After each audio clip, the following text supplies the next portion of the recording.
Have you ever stopped and wondered, what if the greatest threat to your life, to our society, to the very survival of human civilization, isn't evil at all? What if it's something far more ordinary, far more invisible?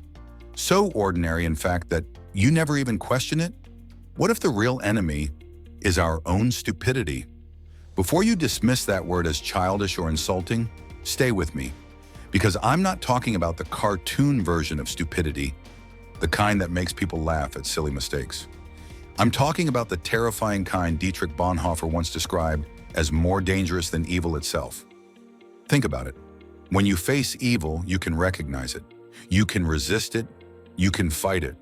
But when you face stupidity, when someone truly believes they are right while being utterly wrong, you are disarmed. You cannot reason with them. You cannot argue. You cannot even show them evidence, because they'll twist it back as proof of their belief. And the terrifying truth? Every single one of us is vulnerable to becoming that person. Let's be honest. You already believe you're not one of them. You're the smart one, the awake one. You can see through the lies, the manipulation, the ignorance. Or can you? Bonhoeffer wrote during the rise of the Nazis in Germany that stupidity was not an intellectual defect, but a moral one. It wasn't that people lacked intelligence. Many of them were educated, cultured, respectable. It was that they chose not to think for themselves. They surrendered their own responsibility to question, to doubt, to resist. And that is the face of stupidity. It doesn't look like a fool in rags. It looks like a neighbor nodding along to propaganda. It looks like a parent telling you, don't ask too many questions. It looks like millions of ordinary citizens silently agreeing with things they know deep down are wrong. Or Nietzsche once said that the masses prefer illusions to truth. Why? Because truth is painful. Truth demands change. Truth strips you naked of your comforting illusions. And so when someone stands up and says, don't worry, you don't have to think. Just follow me. I'll give you simple answers. The crowd rushes to them. They applaud.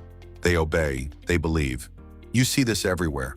From ancient Athens to modern democracies, the crowd always prefers the man who sells dreams over the man who tells truths. Because truth burns and lies comfort. Plato saw this thousands of years ago in his famous allegory of the cave. He wrote about people chained in a cave, watching shadows dance on the wall. To them, those shadows were reality. And when one man broke free, stepped outside and saw the real sun, he came back and told the others, there's more than shadows. There's a real world out there. Do you know what they did? They laughed. They ridiculed him. And if they could, they would have killed him, because stepping into the light hurts, and most people would rather live comfortably in the dark. Machiavelli in The Prince wrote that rulers should not focus on truth, but on what people believe. Men are so simple, he wrote, and so obedient to present necessities that he who deceives will always find those who allow themselves to be deceived. Think about that. Every corrupt leader in history did not succeed because of their genius. They succeeded because of the stupidity of those who followed them. And this stupidity wasn't accidental. It was cultivated. Because stupidity, once organized, becomes a weapon. It's why tyrants prefer cheering crowds over thoughtful individuals. It's why propaganda works better than philosophy. And it's why entire civilizations have collapsed while their people still thought they were thriving. Stupidity is not passive. It is an active force. It allows the cruelest systems to survive, while the bravest truths are silenced. Now you might be thinking, okay, but that's them. That's the masses. I'm different.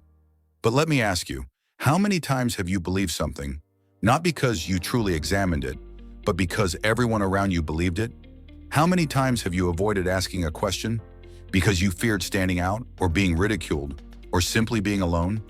How many times have you chosen the easy answer instead of the difficult truth? That cave Plato spoke of, it's not out there, it's in here, in your mind. Every time you choose comfort over clarity, you step deeper into that cave. Every time you tell yourself, it's fine, this is just how things are, you tighten the chains around your own wrists. And the worst part? The more you accept the shadows, the more they feel like reality, until the real sun would blind you. Here's the part you won't like. You are not as wise as you think you are. Neither am I. None of us are. Psychologists call it the Dunning-Kruger effect. The less you know, the more you overestimate your knowledge. And the more you truly learn, the more you realize how little you actually know. So maybe the real mark of wisdom is not certainty, but doubt, not confidence, but humility. The willingness to say, I might be wrong. I could be chained to shadows right now, and I may not even know it. That thought is terrifying, but it's also freeing, because the moment you admit you might be wrong, you've already loosened the chains. Look around you. Why do corrupt leaders rise again and again? Why do lies spread faster than truth? Why do we, as a society, repeat the same mistakes century after century? It's not because humans are evil, it's because humans are willing to be stupid, willing to trade their responsibility for comfort, willing to let someone else think for them. Bonhoeffer was right. Stupidity is more dangerous than evil, because evil at least knows it's evil. But stupidity wraps itself in the flag of righteousness, in the mask of morality, in the illusion of common sense. And by the time you realize it, it has already won. So what can you do? You cannot drag others out of the cave if they don't want to leave. You cannot argue someone out of stupidity if they refuse to think. But you can do something else. You can choose every single day to ask harder questions, to sit with uncomfortable truths, to risk the pain of clarity over the comfort of shadows. You can learn to recognize the voice in your head that says, don't question, just follow. And you can say, no, I will see for myself. Because maybe true freedom is not about breaking the chains of society, but breaking the chains inside your own mind. So I leave you with this. Are you ready to admit that you might still be chained in the cave? Are you willing to look directly at the painful light of truth, even if it blinds you at first? Because the fall of civilizations begins with the blindness of the crowd, but the rebirth of wisdom always begins with one person who dares to see. And maybe that person could be you.